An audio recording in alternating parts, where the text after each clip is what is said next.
Hello students, welcome back to my channel. और आज हम डिस्कस करेंगे male reproductive organ of a flower. जैसे कि मैंने आपको प्रीवियस क्लास में बताया था कि male reproductive organ of a flower क्या होता है, which is known as stamen. ठीक, stamens collectively known as androecium. Clear? Group of stamen is known as androecium. कल हमने इसकी स्ट्रक्चर ये स्टडी की थी, आज मैं दोबारा आपको बना के समझा देती हूँ। ठीक, stamen has two parts. Stamen has two parts. Lower long and slender stalk is known as filament. ठीक है, कैसी होती है ये? लॉन्ग सिलिंड्रिकल स्टॉक होती है, lower part filament, and upper generally क्या है ये? Bilobed structure. Upper bilobed structure is known as anther. ठीक है, upper bilobed structure is known as anther, lower long cylindrical stalk is known as filament. Clear? जितनी भी angiospermic families होती हैं उनके फ्लावर्स में एंथर्स का नंबर वेरिएबल होता है, अलग अलग स्पीशीज में अलग अलग नंबर इसका प्रेजेंट होता है। ठीक, बेसिकली अगर हम देखें एंथर एक बाइलोब स्ट्रक्चर है। अगर हम इसके ट्रांसफर सेक्शन की स्टडी करें तो इसमें दो लोब आपको नजर आएंगे। ठीक, वन लोब, ठीक ठीक, बाइलोब नजर आएंगे। एक लोब ये है, एक लोब ये है। ठीक, ऐसा एंथर जिसमें दो लोब अगर प्रेजेंट हो रहे हैं, ठीक, उसको हम बोलेंगे डाइथिकस एंथर। ठीक है, तो ये दो थिका यहाँ पर प्रेजेंट है, एक एंथर में दो थिका प्रेजेंट है, which is known as dithecous anther. ठीक, अगर इस एंथर की हम डिटेल स्टडी करेंगे, let us understand the different type of tissues and their function in TS of the anther। ठीक, तो अगर मैं इसका ट्रांसफर सेक्शन यहाँ पर बना रही हूँ, अब आप देखेंगे कि इसमें क्या क्या टिश्यूज हैं और उसके क्या क्या फंक्शन है। ठीक, तो basically anther is a four chambered structure, या कह देंगे या four sided structure which is known as tetragonal structure. तो क्या है? एंथर इज टेट्रागोनल स्ट्रक्चर है जिसमें चार chamber, which is known as microsporangium. ये क्या है? एक माइक्रोस्पोरेंजियम। माइक्रोस्पोरेंजियम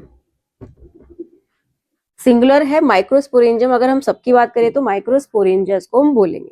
ठीक, anther is four sided structure, tetragonal इसको बोलेंगे। चार चैम्बर लाइक स्ट्रक्चर यहाँ प्रेजेंट होंगी। ठीक, हर एक चैम्बर, अगर एक चैम्बर की बात हो तो उसको हम माइक्रोस्पोरेंजियम बोलेंगे, अगर सबकी बात करें तो माइक्रोस्पोरेंजिया।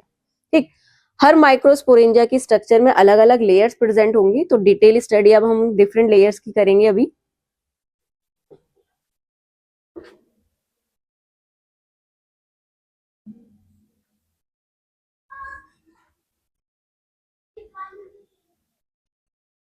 ठीक, ये एक सिंपली एक माइक्रोस्पोरेंजियम मैंने यहाँ पे ली है, बनाई है माइक्रोस्पोरेंजियम। ठीक, बाद में यही माइक्रोस्पोरेंजियम डेवलप होती है किसमें? पॉलन सैक में। क्लियर? तो अगर हम देखें तो इसमें ये फोर लेयर्ड स्ट्रक्चर है, यहाँ पे कितनी? फोर लेयर प्रेजेंट होंगी। First layer is epidermis,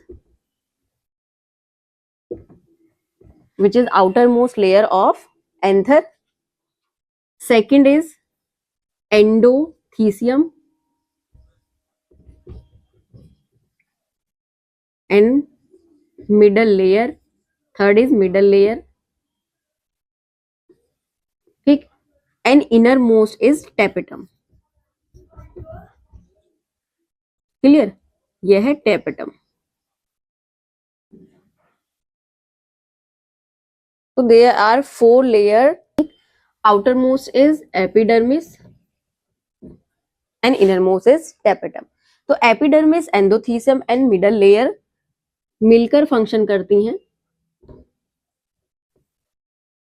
protective layer. ठीक है, क्या है ये? प्रोटेक्टिव लेयर है और हेल्प करेंगे किसमें? Dehiscence of anther and releasing of pollen grain. Pollen जब एंथर मैच्योर हो जाता है, पॉलन ग्रेन रिलीज होते हैं, तो उनको रिलीज करने में ये तीनों लेयर्स हेल्प करती हैं।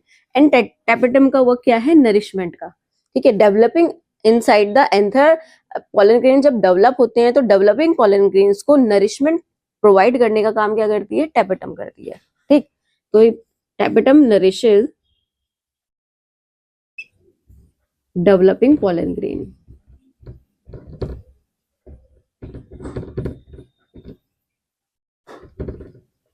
क्लियर? तो ये 4 लेयर आपको क्लियर हुई कि क्या क्या स्ट्रक्चर है mail reproductive organ of a flower. स्टेमन की, स्टेमन में 2 लोब प्रेजेंट है, ठीक है, डाइथिकस एंथर है, ठीक। हर एक लोब में 2 चैम्बर प्रेजेंट होते हैं, मतलब 4 चैम्बर हो गए। हर एक चैम्बर को क्या कहेंगे? माइक्रोस्पोरेंजियम, ठीक है। माइक्रोस्पोरेंजियम बाद में डेवलप होगी, क्या बनाएगी? पॉलन सैक, ठीक है। इसी को क्या कहेंगे? Pollen sac. इसमें 4 लेयर प्रेजेंट होती हैं। बाहर, सबसे बाहर की लेयर एपिडर्मिस, उसके बाद endothecium, next is middle layer and inner most tapetum, ठीक। ये तीनों एक प्रोटेक्टिव वर्क करेंगी और helping in dehiscence of pollen grain, dehiscence of anther and releasing of pollen grain, and tapetum work as a nourishment, ठीक है, nourishes developing pollen grain। Clear? Sporogenous cells, ठीक है, sporogenous tissues are present. Sporogenous,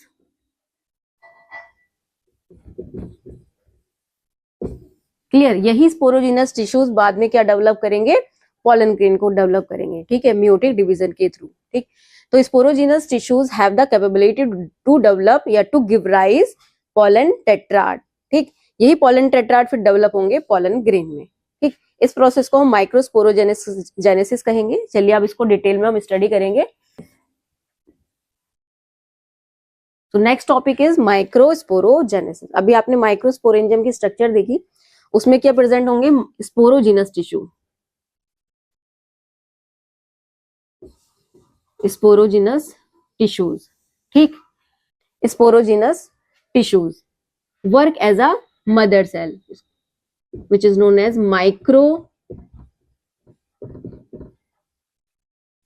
microspores mother cell, microspore mother cell, okay। now moving on topic microsporogenesis, ठीक। अब ये process क्या है, अब हम इसको समझेंगे।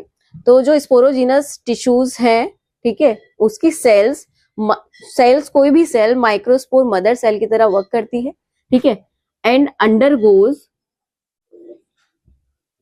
म्यूटिक डिवीजन, ठीक है। म्यूटिक डिवीजन आपको पता ही होगा, एक मदर सेल से 4 डॉटर सेल्स बनती हैं, तो वही डिवीजन, ये गैमेटिक सेल्स हैं, तो यहाँ पर म्यूटिक डिवीजन होगा, ठीक है। After meiotic division microspore mother cell form spore tetrad,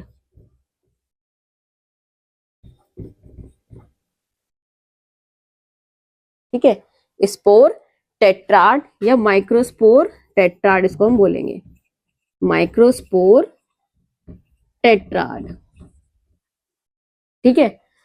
यही माइक्रोस्पोर टेट्राड डेवलप होंगे किसमें? पॉलन ग्रेन में। सपोज ये माइक्रोस्पोर मदर सेल है, म्यूसिस हुआ, म्यूसिस से क्या बना? Microspore tetrad. Microspore tetrad is a cluster of microspores, ठीक, यानी सेल्स का क्लस्टर है, 4 सेल आपस में कनेक्ट रहेंगी, इसी को हमने टेट्राड बोला है। यही बाद में सेपरेट होके क्या बनाएंगी? पॉलन ग्रेन को डेवलप करेंगी। क्लियर? तो this process is known as microsporogenesis. Okay, clear? I hope आपको अब तक जो पढ़ाया है समझ में आया होगा अच्छे से। तो हमने क्या, अभी सम अप कर देती हूँ, क्या क्या हमने पढ़ा है। पहले हमने फ्लावर की स्ट्रक्चर यहाँ पे डिस्कस की है। आफ्टर दैट हमने मेल रिप्रोडक्टिव ऑर्गन यहाँ डिस्कस किया है। मेल रिप्रोडक्टिव ऑर्गन स्टेमन है, ठीक। स्टेमन में क्या क्या लेयर्स हैं, क्या क्या टिश्यूज हैं वो प्रेजेंट होते हैं, वो हमने डिस्कस किए हैं, ठीक है। Upper part anther, lower part filament. Anther के अंदर ही मेल रिप्रोडक्टिव यूनिट्स प्रेजेंट होंगी which is known as pollen grain, ठीक। पॉलन ग्रेन कैसे बनते हैं इनसाइड द एंथर, वो प्रोसेस आपको यहाँ पे बताया गया है, ठीक है। माइक्रोस्पोरोजेनेसिस प्रोसेस है जिसके through pollen grain develop form होंगे, the formation of pollen grain, ठीक है, from microspore mother cell inside the anther is known as microsporogenesis. Clear? ये नहीं कि एक 4 माइक्रोस्पोर ही यहाँ पे बने हो या 4 पॉलन ग्रेन ही इसके अंदर बने हो, ऐसा नहीं है। यहाँ पर बहुत सारे माइक्रोस्पोर बनते हैं, बहुत सारे पॉलन ग्रेन्स यहाँ बनते हैं और वो रिलीज होते हैं। ठीक, तो एक स्पोरोजिनस टिश्यू, एक सेल जो है 4 बना देते, तो ऐसे कई बहुत सारी सेल्स हैं जो डेवलप होके माइक्रोस्पोर टेट्राड बनाएंगी, देन पॉलन ग्रेन्स बनाएंगी। तो हजारों पॉलन ग्रेन एक माइक्रोस्पोरेंजियम के अंदर बनते हैं। ठीक है, तो नेक्स्ट अब हम स्टडी करेंगे स्ट्रक्चर ऑफ पॉलन ग्रेन। अगर आपको मेरी वीडियो समझ में आई हो और आपको अच्छा लगा हो तो आप मेरा चैनल सब्सक्राइब करना मत भूलना। आप मुझे इंस्टाग्राम पर भी फॉलो कर सकते हैं। ठीक है, नीचे डिस्क्रिप्शन में मैंने लिंक दी हुई है, आप उसको क्लिक करो और मुझे ज्वाइन करो। Thank you.